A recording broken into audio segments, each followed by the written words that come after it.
everyone, Charlie here for the Livewire today, and I am interviewing the Naarm-based darling Merpire. How are you doing?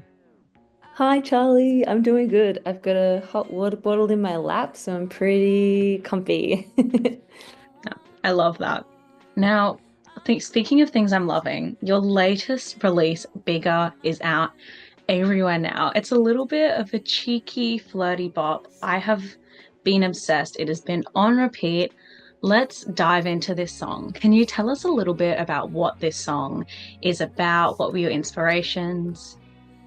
Yeah. First of all, thank you. I'm glad you're enjoying it. It's about, um, I wrote it when I was thinking about first kisses, which I guess is kind of similar to the first song I released this year, Premonition, except that Bigger is more like before you have a first kiss and you're not, it's like it's going to go either way. It's like, okay, I have a big crush on this person or I'm feeling some electricity, but if this kiss is bad, all of that's going to go out the window. Um, yeah, so it's like it's the beginning of that. And then when you do have the kiss and it's like, oh my God, this is the most electrifying thing. Everything in the world has changed now because of this kiss. Yeah, that's what it's about, basically. Yeah, that's such like a major moment that you build up to yourself. Like, it's will it, won't it, how is it going to be? Am I going to love it, hate it? Oh, I love that you've put that Yeah. feeling into this song. It is so relatable and so good. Could you jump into the process of writing and creating this track? How did this idea come to life? Yeah, I guess when I was writing a bunch of songs like this, again, similar to Premonition, I was kind of at a stage in my life where I was just like kind of thinking back to first moments like that. And I was reading my first fantasy novel at the time, called The Name of the Wind by Patrick Rothfuss. And it's not like a particularly saucy novel, but when it does get romantic, it was like it describes so well, yeah, having crushes and like the smallest things you notice about someone, like but putting their hair behind their ear or like the shape of their neck, whatever. Um, and that really got me inspired to write about pivotal first moments with, yeah, romance and um, yeah. So in terms of production, though, I was really wanting to work with this London-based producer, James Dring, who had produced a few records that I really liked, like for Sorry and Genesis Owusu. And he's got a real knack for like finding like really like kind of left of center, quirky, kind of disturbing moments for a song, like little synthy parts or like spooky things, which I really enjoy. So I got in touch with him and I sent him this song and another song that um, won't be on the record. We kind of just like parked it and he chose this song. So I just sent him a garage band version of the demo, which was like just my voice, the guitar chords, and the guitar riff. It's like do do do do do do. And then yeah, I just believed in him so much. I was like, literally do whatever you want and we'll talk about it from there. I just sent him like a Spotify playlist of stuff that he'd produced and what I liked about it. And then other songs that I really liked, like guitar sounds in Japanese Breakfast or the way Mitski's voice was recorded in Nobody and stuff like that. And he just nailed it in the first go. He sent me back an edit I think in like the next 2 weeks, and I was like, well, that's it. And then, yeah, I was lucky enough to go to the UK not long after that for a first tour with a um, Irish all female, all queer band called Pillow Queens. And so while I was over there, I got in contact with James and I was like, can we finish the song? So I think at that point I still had the bridge to write. And actually, so we still had to redo vocals And then, so it wasn't my shitty garage band version. Um, yeah, and the bridge. And I actually ended up, I was so nervous because I was like, it felt like a big, like, this is my first real, like, international recording experience. That I just put off writing the bridge for ages because I was like, it's gonna be perfect. And then I actually wrote it on the bus on the way to the recording. But it kind of worked. I was like, okay, I work well under pressure. Um, and yeah, then we finished it off there, and it was just amazing to watch him work his magic. He just, like, he'd play a guitar line, and then he'd fiddle with these knobs that have recorded the guitar, and it would like make it wobbly or whatever. And he'd be like, "What do you think about this?" And I'd be like, "Yep, just do it. It's so good." Um, yeah, it was really, really cool experience. Um, Yeah. yeah. It sounds like one of those times like everything's going to be right because it's all like falling into place so well, and that is such a special thing to feel, especially like with a song and body of work. What do you hope people feel when they put on this track and give it a listen? What are you hoping the audience gets out of it? I've been thinking about this. I personally love moments when you're driving or like you're in a car and it's night and you might be like on your way to a party or on the way back from a party or a friend's house or whatever. And you just feel like you're in your own sultry, um, sexy movie scene and like the car lights from other cars are shining on you Mhm. and everything's just a bit shinier. Um, and like in my mind, this song is like actually in a movie of some kind, like Perks of Being a Wallflower or something. And the people are driving and they're screaming the song with their head out the window. And yeah, I just hope people feel ah, if they have a crush, it's like one of those songs you play over and over again and imagine kissing them for the first time in your head. Like that is just a favorite thing for me to have done in the past is just like making a playlist of crush songs. Yeah, so I hope it'd be cool if this could be that for someone. Yeah, no, I completely feel that now, like teen movie vibes, the Mm. big like reveal moment at the end of the movie. I can see that, and I am gonna now see that every time I listen to the song. Yay! Mission accomplished. Yeah. 100%. Now, you mentioned the record. This new Mm. single and your earliest single from the year, Premonition, are off of your forthcoming sophomore album, Milk Pool. It's going to be out everywhere in July. What can you tell us about this album? Oofed.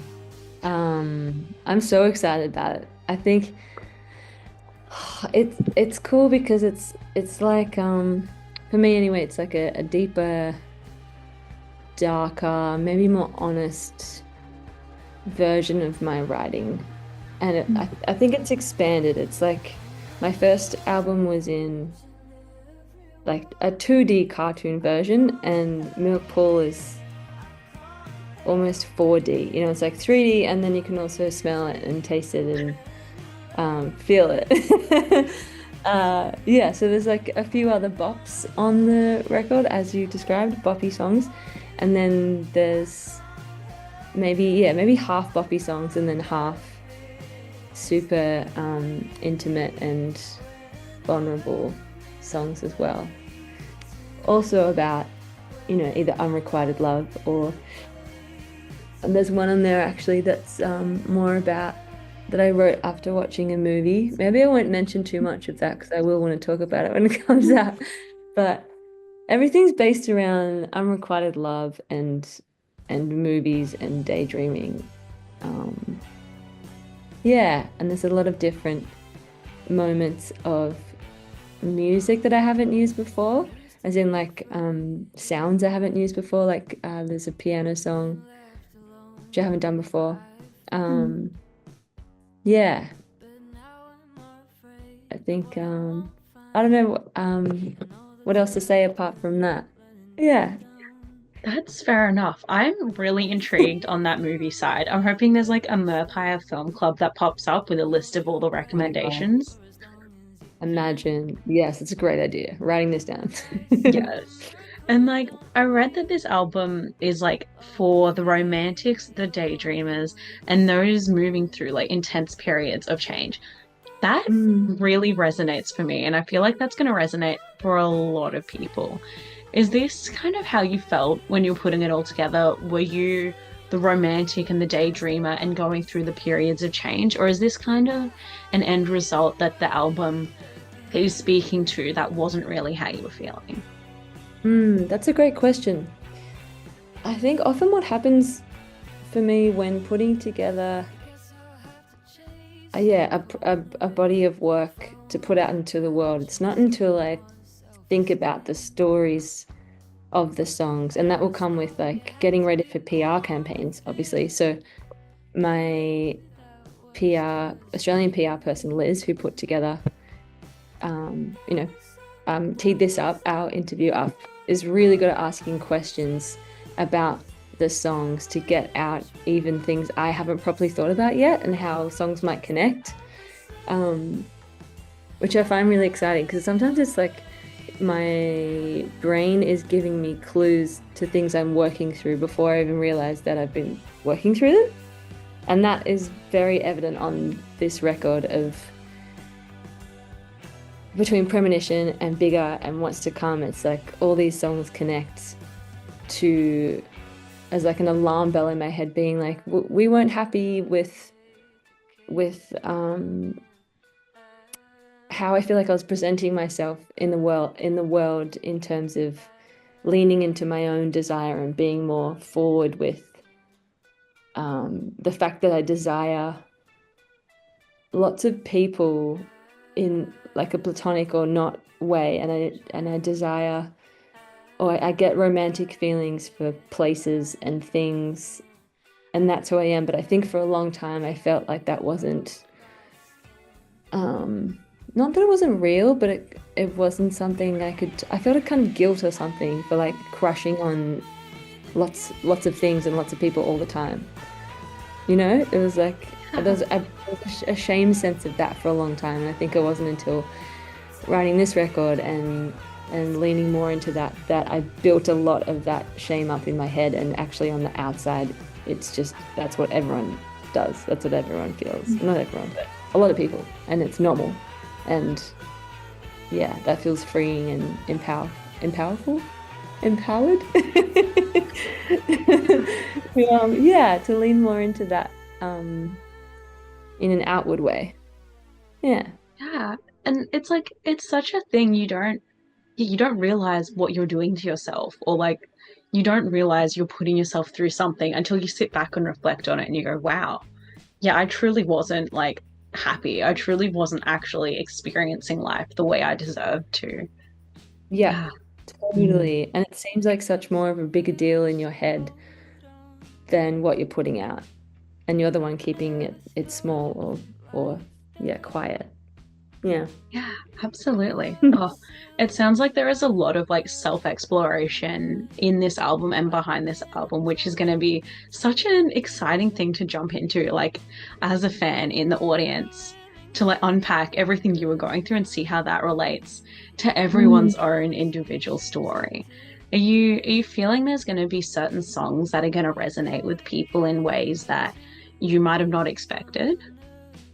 Yeah, I hope so. I definitely have favorite songs on the record that won't be singles, but Mm. I think the beauty of releasing music these days, there's so much to hate about releasing music these days, but the beauty of releasing music these days is with social media especially, you can treat each song like a single. You know, you can spend however much time you want on sharing everything about a song that you've written thanks to social media.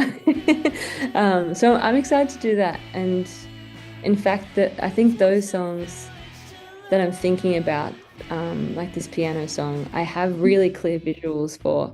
So I'm hoping, if I have the funds to make it happen, I do want to make video clips for a couple of songs that are just on the record and not, big singles.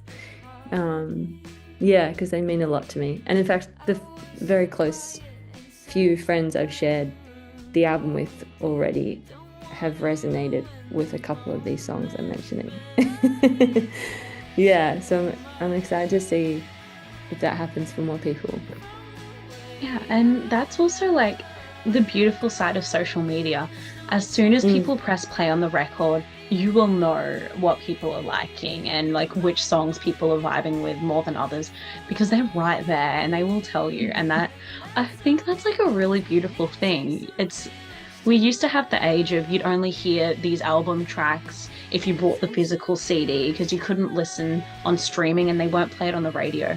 But nowadays, people are experiencing full albums in like a richer way. And as a fan, it is such an exciting thing to connect with people over like album deep cuts or like as you're saying, a piano song that might be more chill and acoustic than the others. Oh, I'm very excited.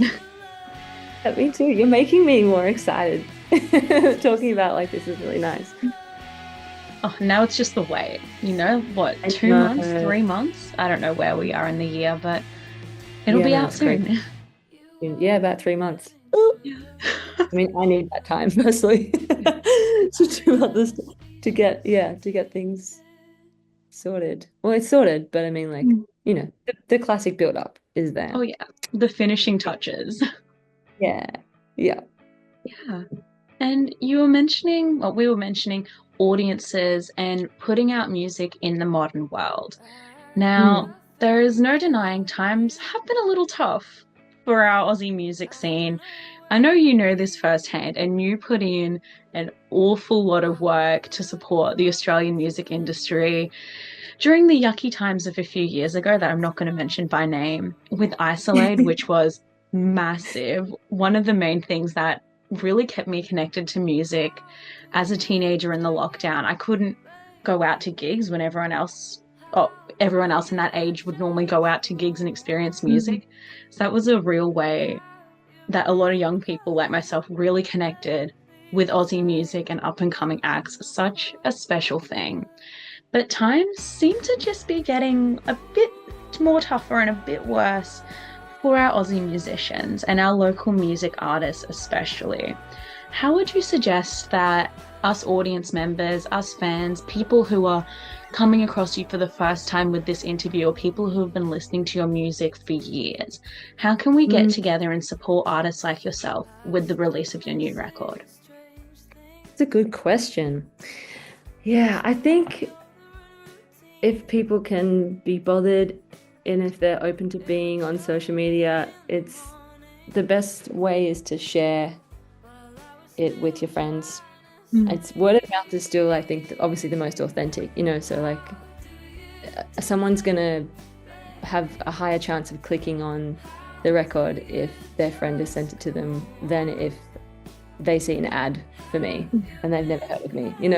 So I think that's the best way for sure is like, sharing it on your Instagram stories or I don't know, doing a video on TikTok and having one of the songs in the background or whatever. And if that's not something they're keen on, I think a message goes a long way, even if it's just like I'm really enjoying Bigger or something on Instagram. It's like it helps so much because it is such a in some ways blind like just throw into the ether, like I took 2 years to do this, please, like I've spent so much money and I love it, but also the yeah. Yeah, I think I mean, I think that's potentially the easiest way. I know as a music fan, whenever I like some music I've heard, I send it to at least like three different people who we have like a really strong music bond with, like we send each other stuff we always really like.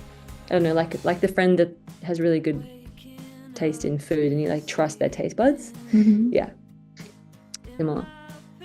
Yeah, just sharing it. Sharing with your friends and then them sharing it with their friends and then before you know it, thousands of people are into it. Yeah, and it's free. It takes seconds to literally like Mm. be on Spotify and copy a link or see a post on Instagram Yeah. and press send. Like it is free, it is painless, and you can do hundreds of them in seconds. Yeah, exactly. Yeah. So as a music fan yourself, I know you're going to have an amazing list of local artists you've been listening to and loving. Is there any Mm, acts, any Aussie artists you would love to share with us that you've been listening to lately? always. And very luckily, most of them are friends, which is really nice. But there's an album launch coming up soon from a songwriter called Beck Sykes, and I've been obsessed with their album over the last however long it's been out, 6 months or so. So Beck Sykes, and then keep a lookout for Planet Pain, who is Jackson from Rat Hammock. It's his side project, Planet Pain. Elizabeth M. Drummond, who's my best friend and also one of the best songwriters I've ever known. World's Best Neighbors are starting to put out music. And oh my God, the list is just like crammed into my head. But yeah, I guess that's a good bunch. Bonnie songs, also cool. Who else? Oh, there's so many. It's a massive question. Massive. Juice Webster, love Juice Webster. Geography and Jack Gady. Okay, that's my list. That is a massive list. Thank you for sharing. You're welcome. And thank you so much for making the time to chat with us today. Thank you. Honestly, this has been a really nice, easy interview. You know, it's makes it so much easier when it's more conversational rather than just like question after question. Yeah, bam, bam, bam. Yeah. And I also really like your background. At first I was like, oh, that must be like a cool background filter. But no, that's your space. Yeah, it's really this cool. is my bedroom. Awesome. Well, thank you so much. It should be a set in a movie. It's really cool. I love that so much. Thank you. You're welcome.